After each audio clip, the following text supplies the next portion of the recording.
Empoli batte Inter a San Siro 1-0, il gol di Baldanzi. Non succedeva, Simo, dal 2004. L'Empoli aveva battuto il San Siro 1-0, gol di Tommaso Rocchi. Abbiamo, dopo 19 anni, più o meno di questi giorni, una serataccia bruttissima, bruttissima. Stasera è una partita per iniziare la settimana, già col mood del lunedì, peggio di così non si poteva partire. Una serata storta dalla prima all'ultima cosa che è successa durante questi 90 minuti più recupero.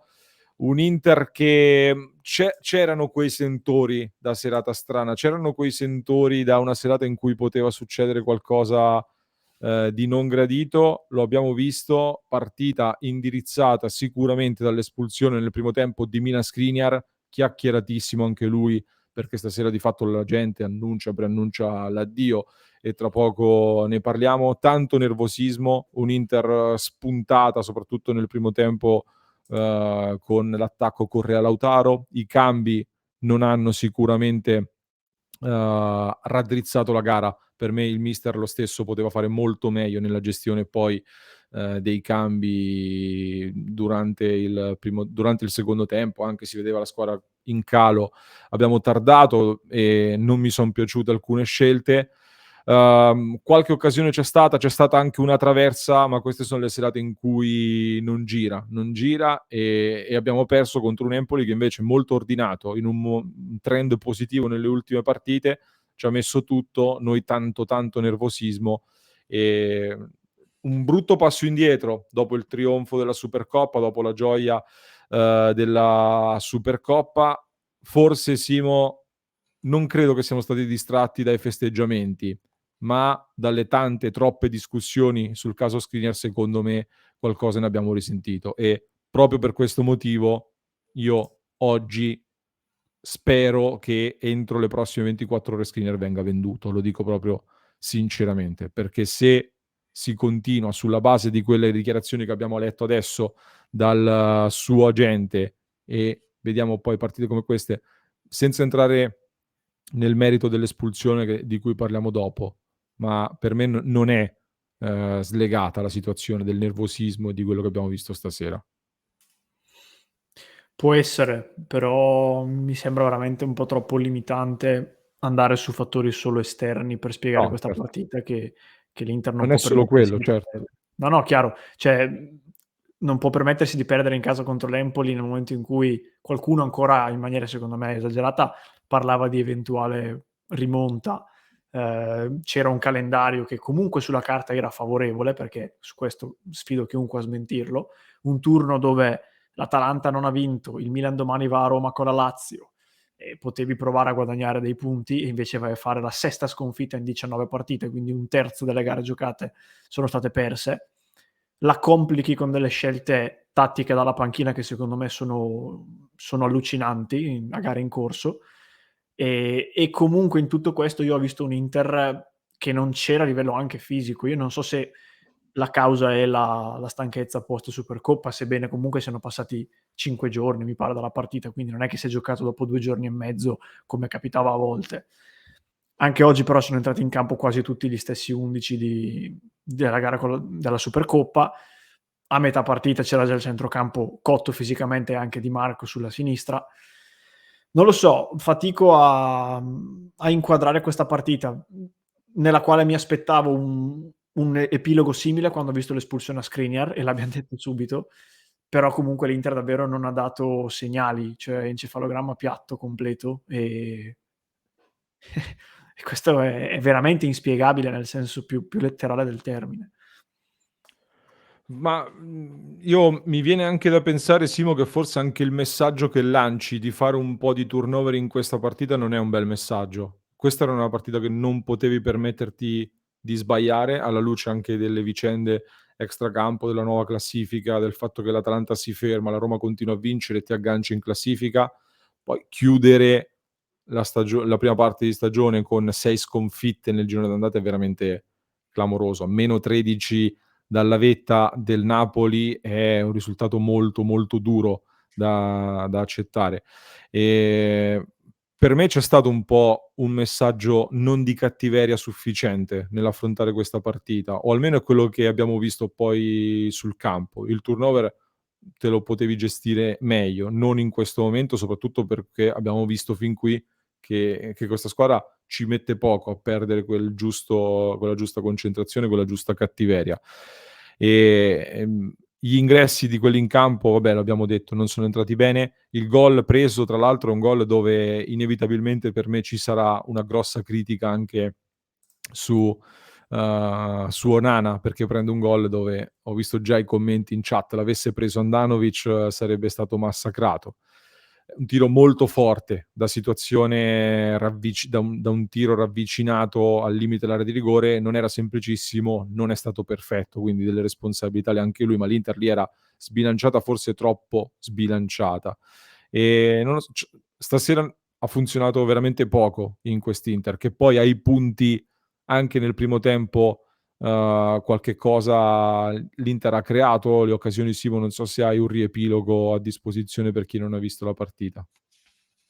Sì, primi 15-20 minuti ha giocato, cioè in una partita equilibrata si è fatta vedere l'Empoli con 2 occasioni comunque non particolarmente pericolose.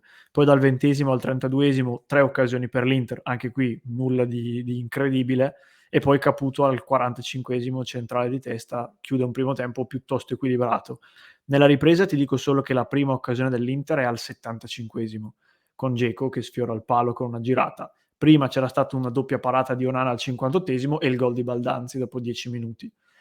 Al 77° l'autotraversa di Luperto in area, poi Caputo alto di testa al 79° e poi Gosens altissimo di prima sul mancino all'84° e ancora Gosens in girata al 91° fuori di poco. Ma non ho mai avuto la sensazione di un Inter che andasse vicino al gol, se non nel caso della traversa, che è un'autotraversa nata da un rimpallo fondamentalmente.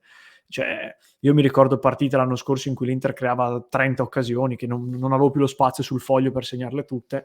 Oggi non ho avuto mai la sensazione Sì. di un vicario in difficoltà per la paura di prendere gol.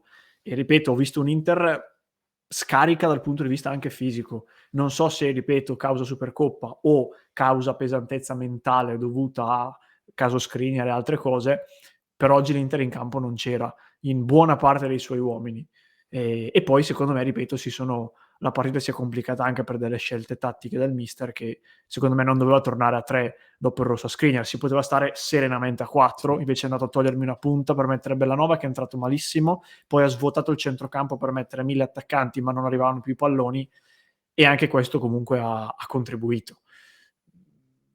Ormai poco da fare, ecco, non credo che ci sia molto da cui ripartire a livello di errori, perché se ne son viste alcune cose veramente incredibili.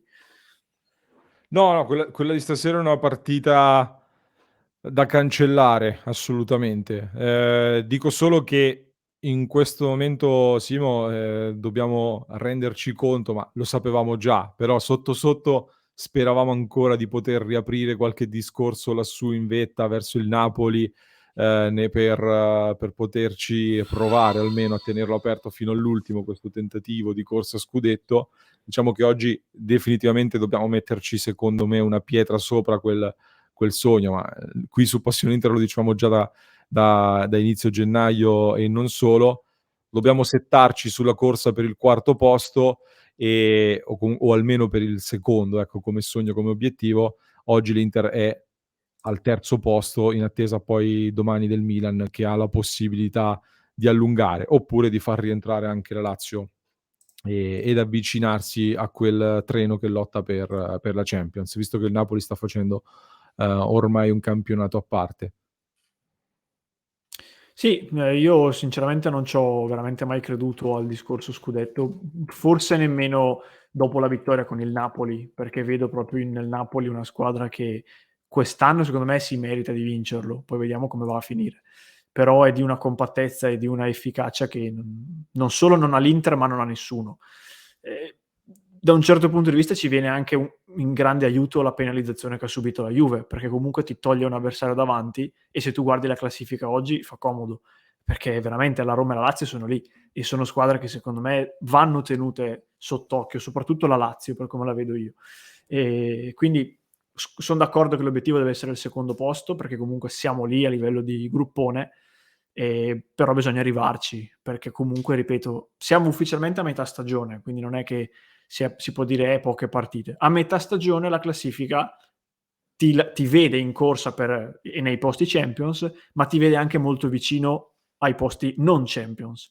Quindi grande attenzione, perché se non arrivi in Champions, non solo è un fallimento allucinante che determina l'esonero nel minuto successivo del mister e riflessioni sul progetto, ma son dei problemi a livello economico che sono devastanti. Quindi non si può neanche immaginare di non arrivare nemmeno quarti. La buona notizia, se vogliamo chiudere un attimo con una ventata di speranza, è che torna Lukaku, lo abbiamo rivisto in campo stasera nel finale, anche se di fatto non ha toccato un pallone. E a breve finalmente dovremo rivedere anche Brozovic, che serve assolutamente, perché oggi a centrocampo tra Barella, Mkhitaryan e Çalhanoğlu abbiamo visto della stanchezza che si è accumulata in alcuni giocatori che stanno giocando praticamente sempre. Lì in mezzo Aslani è entrato bene, diciamo che in una squadra abbastanza lenta e addormentata stasera, lui che ci ha messo un po' di rapidità in più, si è messo in mostra. Quindi la buona notizia, diciamo, magari Simo, è che comunque chiudiamo il girone d'andata lì, in linea con quelli che sono gli obiettivi che ci siamo prefissati in questa stagione, senza praticamente aver mai avuto a disposizione i 2 giocatori più importanti di questa rosa, Brozovic e Lukaku. Anche questo, secondo me, nel computo dell'analisi che stiamo facendo sul girone d'andata dell'Inter va detto.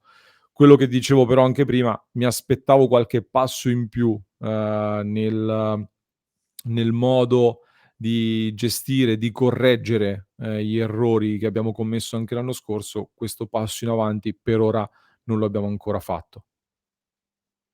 No, esatto. Quando hai la sensazione, anche se si tratta appunto di pura sensazione, che la partita finisca come poi va a finire, è la dimostrazione del fatto che certe cose non le hai risolte.